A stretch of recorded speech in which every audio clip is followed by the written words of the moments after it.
Amazingly, it only took a few minutes to track down Bobby Nolan, who was alive and well and remembered the incident at Parkland Hospital like it was yesterday. With his permission, I recorded our conversation, although I had my recording level set a bit too high, which caused some clipping distortion. However, I think the conversation can still be easily understood. Y'all was talking to a man who was one of Governor Conley's aides. His name was, I think it was Bill, it was either Stenton or Simmons.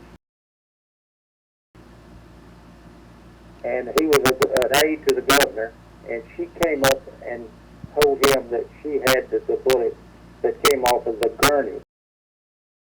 Now, I don't know what gurney, I think maybe Governor Connolly's gurney. And she said, "What do you want me to do with it?" I was just sitting there in the hallway in the hospital talking, and he turned to me and said, "Give it to him." A bullet fragment or a complete bullet? Or how large was it? I don't know. It was, they told me that it was a bullet. And I don't know if it was a fragment of a bullet or if it was a whole bullet, because it was in a little small brown envelope. Okay. And this was sealed, and it was about, I'd say, 2 by 3 inches. And it was in that envelope Okay. when I got it. And I never did look at it or anything. Okay. Now, when the nurse gave it to you, did she describe it as a bullet fragment or as a bullet? No, she just said it was a bullet, that's all. When I took the bullet down to the police department, I gave it to someone there, I don't know, but it was in Will Fritz's office. Okay. And when we collected evidence on anything back in those days, I'm sure they still do, we always dated it and put our initials on it. And that little envelope, wherever it is, it does have my initials on it. When the HSCA medical panel said that Nolan was confused and must have picked up fragments from the wrist, they were talking about Warren Commission Exhibit 842, which is pictured here. Now, the reason I took this video down was that I had overlooked the fact that the initials BMN were indeed written onto this envelope, but they were upside down. Since Bobby Nolan did not have internet access, I printed and mailed a copy of this document to him, and he confirmed that the initials did appear to be his writing. But he also said that he did not recall seeing all the patient information that was written on the envelope. In addition to Nolan's initials, there appears to be the initials of Audrey Ann Bell, the nursing supervisor who handled the wrist fragments from Exhibit 842. But almost everything she said about that contradicted the notion that she gave the envelope to Texas Ranger Bobby Nolan. This is from a recorded interview with the ARRB. What is it that makes you think that it was the Secret Service or the FBI? Is there anything special? Yeah, I think they identified themselves, but I just don't. I know it wasn't to the Dallas Police or the county sheriffs or the Texas Rangers. Okay. So it had to be. I hear it had to be a federal, because they were in street clothes.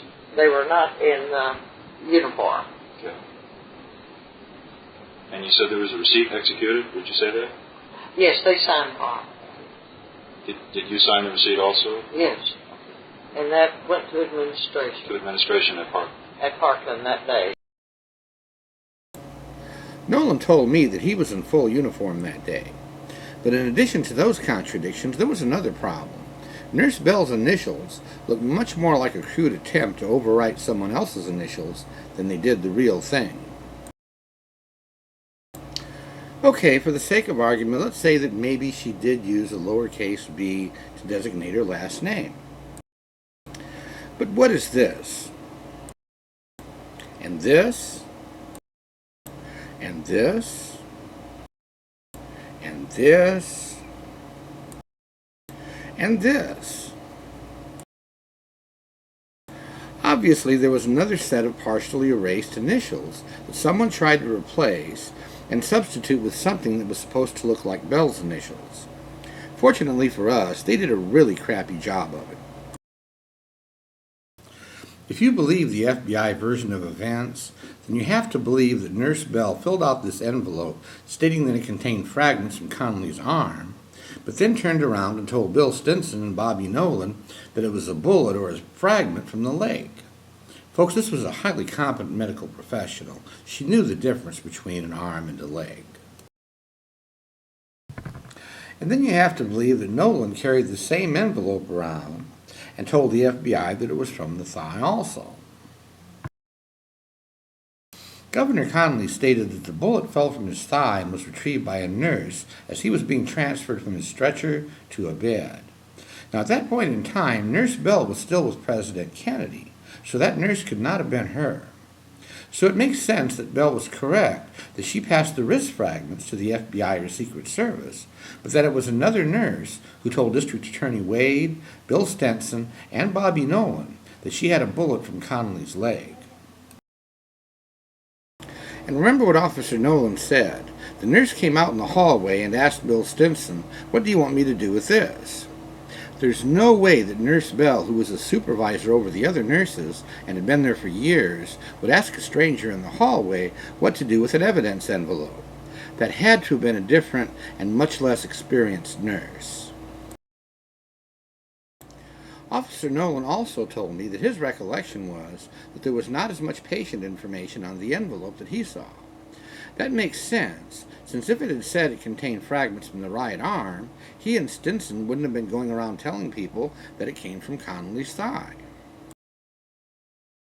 Does it make sense that our newbie nurse who didn't know what to do with the envelope also failed to fill out the patient information? But when it got to the FBI, they realized that they couldn't afford to have two magic bullets, so they did the job for her, and they did the best they could to replace her initials with Nurse Bell's. And so a very inconvenient bullet from Governor Connally's thigh was changed into fragments from his wrist.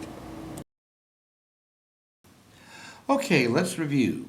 Governor Connally said the nurse picked up that bullet and slipped it into her pocket. Dallas District Attorney Henry Wade said the nurse held the bullet in her hand and said it was on the gurney that Governor Connally was on. And Texas Highway Patrolman Bobby Nolan confirmed that she gave that bullet to him and that he passed it on to Will Fritz's office at the Dallas Police Department. Folks, that is 3 first-hand confirmations that the actual bullet that fell from Governor Connally's thigh was recovered by a nurse who gave it to Highway Patrolman Nolan, who then passed it on to the Dallas Police Department. From there, we would assume that it was transferred to the FBI, where it was undoubtedly dropped into a bottomless black pit, along with the bullet that Tomlinson found in the hallway at Parkland. Compare those witnesses with the unanimous denials of the 4 men who handled the hallway bullet and refused to confirm that CE-399 was the same bullet. There's really no controversy here. The FBI lied to the Warren Commission and they lied to the public in order to make it appear that Oswald fired that shot. Thanks for listening, folks. My name is Bob Harris.